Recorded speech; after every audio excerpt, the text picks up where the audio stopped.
Hello students, welcome to global six sigma.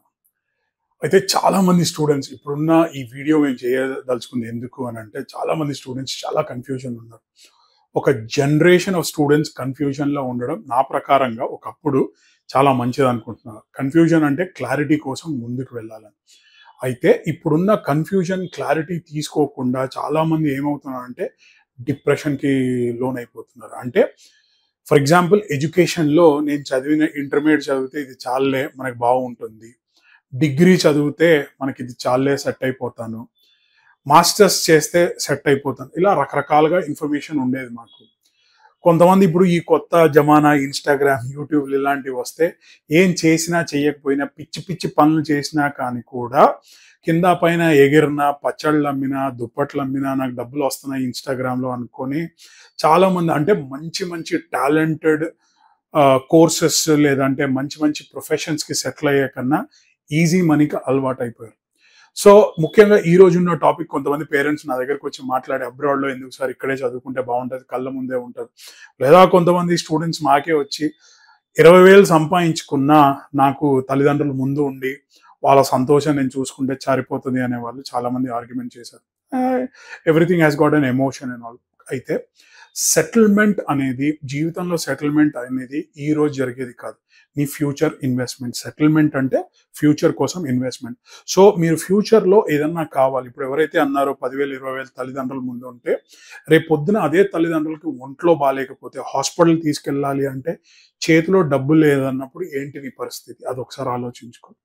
లేదా ఇంటి దగ్గరే ఉంటాడు, కళ్ళ ముందే ఉంటాడు అని రేపు పొద్దున ఆయనకి పెళ్లి చేయాలన్నా లేకపోతే ఏదన్నా మంచి ఇల్లు కట్టాలన్నా మీ దగ్గర ఉండే ఆపర్చునిటీ చూడండి.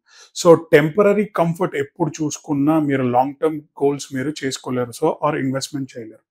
నెంబర్ 1, అబ్రాడ్లో ఎందుకు చదవాలి అని అనుకుంటే ఏంటి అని అంటే, అబ్రాడ్లో ఎడ్యుకేషన్ ఇండియాలో చాలా బాగుంటుంది. అబ్రాడ్లో ఏంటంటే ఎడ్యుకేషన్తో పాటు ఎక్స్పోజర్ ఉంటుంది.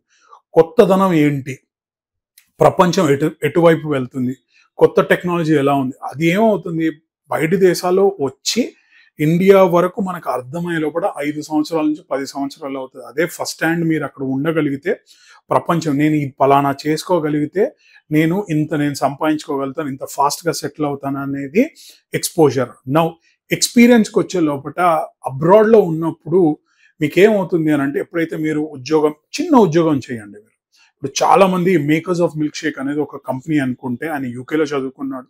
ఎక్స్పీరియన్స్, సర్వీస్ ఇండస్ట్రీ ఏంటి, ఎలా ఉంటుంది, కస్టమర్ సర్వీస్ అంటే ఏంటి అని తెలుసుకుంటే ఇండియాలో ఈరోజు వచ్చి 100కు పైగా బ్రాంచెస్ పెట్టుకున్నారు. సో ఆయన యూకేలో సెటిల్ అవుతేనే ఆయన సక్సెస్ఫుల్ అనే కన్నా ఆయనకు అవగాహన తెచ్చుకున్నాడు, అంటే మెచ్యూరిటీ పెరిగింది. సో స్టూడెంట్కి ఎక్స్పీరియన్స్ అండ్ ఎక్స్పోజర్ చాలా ఇంపార్టెంట్. బయటి దేశాల్లో జాబ్స్ లేవు, లేదా బయటి దేశాల్లో బాగుండదు, బాగా కొడుతున్నారు. సో ఒక్క నెగిటివ్ చూపించి 99% గుడ్నెస్ ఉన్నదాన్ని చంపేస్తున్నారు. మీరు ఇండియాలో ఎవరైతే అన్ఎంప్లాయిడ్ యూత్ ఉన్నారో వాళ్ళని అడగండి ఎంత డిఫికల్ట్ ఉంది, వాళ్ళు ఎంత కష్టపడితే వాళ్ళకి జీతాలు వస్తున్నాయి, ఆ వచ్చిన జీతంలో ఎంత ఖర్చు పెట్టి హాస్టల్స్ కానీ, రూమ్స్ కానీ, ట్రాన్స్పోర్ట్కి కానీ, ఫుడ్కి కానీ ఖర్చు పెట్టిన తర్వాత ఎంత మిగులుతుంది.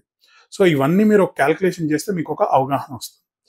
మీ దగ్గర ఎంత డబ్బు ఉంది, దాంట్లో ఏ దేశానికి వెళ్తే బెటర్ ఉంటుంది అనేది మీకు ఒక ఫస్ట్ క్లారిటీ ఇస్తాం మా కన్సల్టెన్సీ ద్వారా. వెళ్ళిన స్టూడెంట్స్ ఎవరైతే ఉన్నారో ఏ కోర్స్ చదువుకుంటే అక్కడ సెటిల్ అవుతారు. అయితే ముఖ్యంగా మీరు ఒకసారి గమనియాల్సింది ఏంటి అని అంటే, ఇండియాకి తిరిగి వచ్చిన వాళ్ళు లేదా వెళ్ళలేని వాళ్ళు, అక్కడ తప్పులు చేసి తిరిగి వచ్చిన వాళ్ళ గోల, వాళ్ళ అల్లరే ఎక్కువ ఉంటుంది. ఎవరైతే సెటిల్ అయిన వాళ్ళు వచ్చి నేను సెటిల్ అయిపోయాను లేదా డాబా పైకి ఎక్కి నేను చాలా సక్సెస్ఫుల్ అని ఎవడు చెప్పడు. సో మీరు ఎవరైతే ఫెయిల్ అయిన వాళ్ళని చూసుకుంటే అదే మీరు దేశమంతా ఫెయిల్యూర్ అనుకుంటే తప్పు మీది అవుతుంది. అబ్రాడ్లో ఇంకా మంచి ఆపర్చునిటీస్ ఉన్నాయి, మంచి మంచి కంపెనీస్ ఏం పేరు మీకు ఆపర్చునిటీస్ ఇస్తాయి. ఇంకోటి గమనియండి, మీరు ఫస్ట్ వరల్డ్ కంట్రీస్ ఆర్ లేకపోతే ప్రైమరీ కంట్రీస్ అని ఎందుకు పిలుస్తారంటే, వాళ్ళకు ఒక ప్రాబ్లం వస్తుంది. ప్రాబ్లం రాకుండా ఏ దేశం ఉండదు. ప్రాబ్లం వస్తే 3 నుంచి 6 నెలల్లో వాళ్ళు రిపేర్ చేసుకొని వాళ్ళ ఎకానమీని ఎలా కావాలో వాళ్ళు సెట్ చేసుకొని వాళ్ళు ముందుకు వెళ్ళిపోతారు. వాళ్ళు ఆగిపోయి అప్పుల పాలైపోయి ప్రపంచ బ్యాంక్ లోన్లు తీసుకునేలాగా ఏమి ఉండదు. ఎందుకంటే వాళ్ళ దేశము 100 ఉందంటే జనాభా వాళ్ళ దగ్గర 10% 20% ఉంది. మన దేశం 100 ఉంటే మన దగ్గర 200% జనాభా ఉంది. సో మన దగ్గర ఇబ్బందులు వచ్చినప్పుడు మన దగ్గర కొన్ని ప్రాబ్లమ్స్ ఉంటాయి, వాళ్ళ దగ్గర అట్లా రిజర్వ్స్ చాలా బాగుంటాయి. సో వాళ్ళ దగ్గర empire primary country, financial capital of the world అని ఎందుకు పిలుస్తారు అని అంటే దే హ్యావ్ స్ట్రాటజీస్. ఎవ్రీ 3 నెలలు మారిపోతాయి. వాళ్ళు ప్రతి ఒక్కటి బై ద బుక్ చేస్తారు. సో స్టూడెంట్ ఎవరైతే వెళ్ళాలి అబ్రాడ్, చాలా ఫస్ట్ మీకు ఒక అవగాహన వస్తుంది. మీ జీవితంలో మీకే ఇది వస్తుంది, ఏమంటారు, ఒక రకమైన మెచ్యూరిటీ వస్తుంది. అసలు మీరు ప్రజలతో ఎలా మాట్లాడాలా, లేకపోతే చుట్టాలతో ఎలా మాట్లాడాలా, రేపు కెరియర్లో ఎలా మాట్లాడాలి, ఇలాంటి ఎన్నో ప్రాక్టికల్ ఇష్యూస్లో యూ విల్ ఎక్సెల్. సో మీరు ఒకవేళ అబ్రాడ్లో చదవాలి అని అనుకుంటున్నారు, ఏ దేశంలో చదువుకుంటే బాగుంటుంది, ఇలాంటి ఏమైనా డౌట్స్ మీకు క్లారిటీ కావాలంటే college now we will clarify. Thank you.